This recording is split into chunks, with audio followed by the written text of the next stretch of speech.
మన దేశంలో ఒక చాలా పెద్ద మార్పు రాబోతోంది. అదేంటంటే, మన రాజకీయ పటాన్ని మళ్లీ గీయబోతున్నారు. ఇది ఏదో మ్యాప్లో గీతలు మార్చినంత సింపుల్ విషయం కాదు సుమా. మనందరి రాజకీయ భవిష్యత్తును మార్చేసే ఒక పెద్ద ప్రక్రియ. అదే డీలిమిటేషన్. సరే, ఇంతకీ ఏంటిది? దీని గురించి ఇప్పుడు వివరంగా చూద్దాం.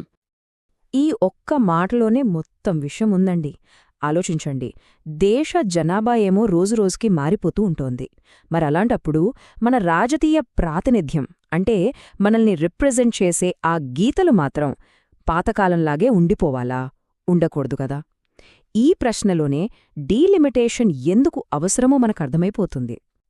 డీలిమిటేషన్ ఈ పేరు వినగానే ఏదో పెద్ద టెక్నికల్ పదంలా అనిపిస్తుంది కదా. కానీ దాని వెనకున్న ఐడియా మాత్రం చాలా చాలా సింపుల్. ఒక సింపుల్ ఉదాహరణతో దీన్ని అర్థం చేసుకుందాం. అనుకోండి, మీ ఊరిలో 1971లో ఓ 20 ఇళ్ళు ఉండేవి. ఈరోజు ఏకంగా 2000 ఇళ్లున్నాయి. అంటే జనాభా ఎంతగా పెరిగిపోయిందో చూడండి. మరి అలాంటప్పుడు కూడా ఆ ఊరికి పాత ప్రతినిధి, పాత సరిహద్దులే ఉండటం కరెక్టేనా? అస్సల్గాదు. జనాభాకు తగ్గట్టుగా ఆ పటాన్ని, ఆ సరిహద్దులని మళ్లీ గీయడమే సింపుల్గా చెప్పాలంటే డీలిమిటేషన్.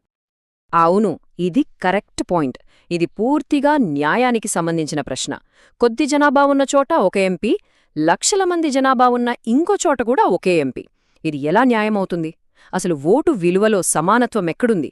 ఈ అన్యాయాన్ని సరిదిద్దాలన్నదే దీని వెనుకున్న ఉద్దేశం. అయితే ఈ డీలిమిటేషన్ అనేది ఎవరో వచ్చి వాళ్లకి నచ్చినట్టు గీతలు గీసేయడం కాదు.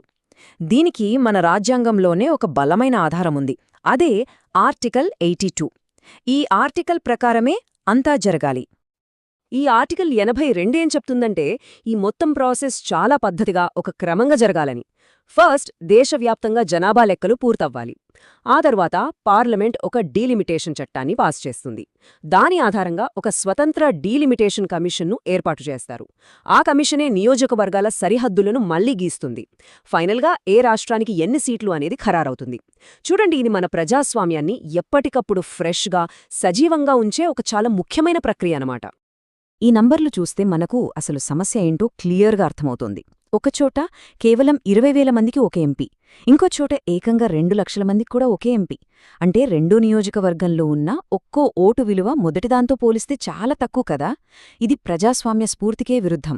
ఈ అసమానతను సరిచేయడమే ఆర్టికల్ 82 యొక్క మెయిన్ గోల్. మరి ఇంత పవర్ ఉన్న ఈ కమిషన్లో ఎవరుంటారు? దీని నిర్మాణం చూస్తేనే మనకు దాని ప్రాముఖ్యత అర్థమవుతుంది. దీనికి చైర్మన్గా ఒక సుప్రీంకోర్టు జడ్జుంటారు. ఇక సభ్యులుగా చీఫ్ ఎలక్షన్ కమిషనర్ లేదా ఒక ఎలక్షన్ కమిషనర్, అలాగే ఆయా రాష్ట్రాల ఎలక్షన్ కమిషనర్లు ఉంటారు. అన్నిటికన్నా ముఖ్యమైన విషయమేంటంటే, ఈ కమిషన్ తీసుకున్న నిర్ణయాలే ఫైనల్. వాటిని ఏ కోర్టులోనూ ఛాలెంజ్ చేయలేరు. అంటే ఇది ఎంత శక్తివంతమైన సంస్థ ఆలోచించండి. మరి రాజ్యాంగంలోనే ఉన్న ఇంత ముఖ్యమైన ప్రక్రియ ఇన్ని దశాబ్దాలుగా ఎందుకు ఆగిపోయింది? అసలు ఏం జరిగింది? ఆ ఆగిపోవడం వెనకున్న కథేంటో ఇప్పుడు చూద్దాం. మనకు స్వాతంత్ర్యం వచ్చాక అంతా బాగానే జరిగింది. 1951 జనాభా లెక్కల తర్వాత, 1952లో, 1961 లెక్కల తర్వాత, 1963లో, ఆ తర్వాత 1971 లెక్కల ఆధారంగా 1973లో, ఇలా 3 సార్లు డీలిమిటేషన్ సజావుగానే జరిగింది. కానీ 1976లో హఠాత్తుగా ఈ ప్రాసెస్ను ఫ్రీజ్ చేసేశారు. 2001 వరకు ఆపేశారు. ఆ తర్వాత 2001లో మళ్లీ సమీక్షించి ఈ ఫ్రీజ్ను 2026 తర్వాత వరకు పొడిగించారు. ఇదే ఇప్పుడు మన ముందున్న అతి పెద్ద ప్రశ్న. దాదాపు 50 ఏళ్లు రాజ్యాంగబద్ధంగా జరగాల్సిన ఒక ప్రక్రియను ఎందుకు ఆపాల్సొచ్చింది? దీని వెనుకున్న కారణం చాలా సున్నితమైనది. ఇంకా చెప్పాలంటే రాజకీయంగా చాలా కాంప్లెక్స్ అయినది. ఆ కారణం న్యాయబద్ధత. ఏమైందంటే, కుటుంబ నియంత్రణ లాంటి ప్రభుత్వ కార్యక్రమాల్ని సౌత్ ఇండియా రాష్ట్రాలు చాలా సీరియస్గా తీసుకుని తమ జనాభా పెరుగుదలను బాగా కంట్రోల్ చేశాయి. అదే సమయంలో నార్త్ ఇండియా రాష్ట్రాల్లో జనాభా చాలా వేగంగా పెరిగింది. ఇప్పుడు కేవలం జనాభాను బేస్ చేసుకుని సీట్లు మళ్లీ పంచిస్తే ఏమవుతుంది? జనాభాను కంట్రోల్ చేసిన సౌత్ రాష్ట్రాలకు సీట్లు తగ్గిపోతాయి, నార్త్ రాష్ట్రాలకు పెరిగిపోతాయి. అంటే మంచి పని చేసినందుకు వాళ్లకు శిక్ష వేసినట్టవుతుంది కదా. ఈ వాదన చాలా బలంగా వచ్చింది. దేశ సమగ్రత దెబ్బతినకూడదనే ఉద్దేశంతో ఈ సున్నితమైన సమస్యకు ఒక పరిష్కారం దొరికే వరకు ఈ ప్రక్రియను తాత్కాలికంగా ఆపేశారు.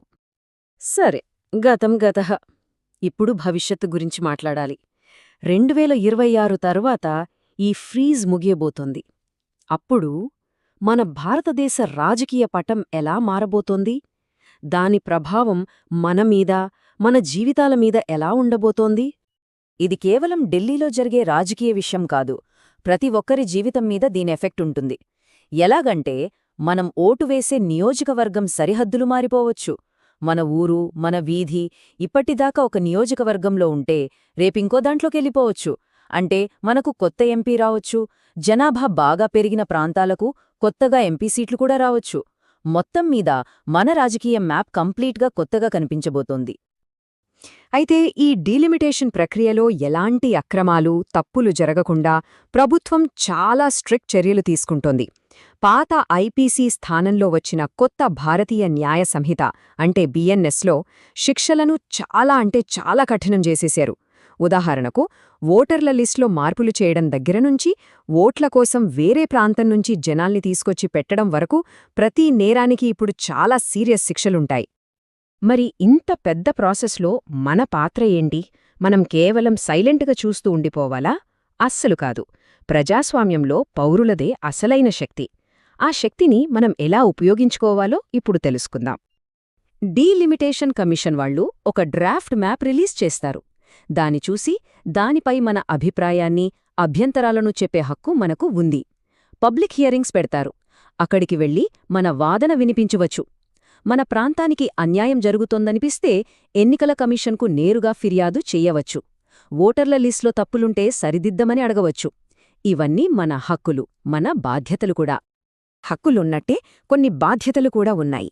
చట్టాన్ని మన చేతుల్లోకి తీసుకోకూడదు. ఈ ప్రాసెస్ను తప్పుదారి పట్టించడానికి అస్సలు ప్రయత్నించకూడదు.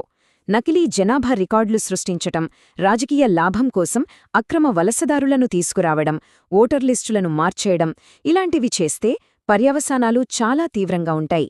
గుర్తుంచుకోండి, కొత్త చట్టాలు చాలా స్ట్రిక్ట్గా ఉన్నాయి. ఉదాహరణకు బిఎన్ఎస్ 316 ప్రకారం ఓటర్ల జాబితా లాంటి రికార్డులతో ఎవరైనా ఆడుకోవాలని చూస్తే గరిష్ఠంగా 7 సంవత్సరాల కఠిన కారాగార శిక్ష పడుతుంది. ఇంకా సీరియస్గా బిఎన్ఎస్ 177 ప్రకారం ఎవరైనా రాజకీయ లాభం కోసం ఒక ప్రాంత జనాభాను కావాలనే మార్చేయాలని చూస్తే, అంటే అక్రమ వలసలను ప్రోత్సహించడం లాంటి పనులు చేస్తే 10 ఏళ్ల వరకు జైలు శిక్ష పడొచ్చు. ఇది దేశ భద్రతకు సంబంధించిన నేరంగా పరిగణిస్తారు. చివరిగా ఒక్క మాటలో చెప్పాలంటే, డీలిమిటేషన్ అంటే కేవలం మ్యాప్లో గీతలు గీయడం కాదు. ఇది మన రాష్ట్రాల భవిష్యత్తును, మన దేశ భవిష్యత్తును, మనందరి రాజకీయ శక్తిని నిర్ణయించే ఒక చారిత్రాత్మకమైన ఘట్టం. కాబట్టి దీని గురించి తెలుసుకోవడం, ఇందులో మన వంతు పాత్ర పోషించడం చాలా అవసరం.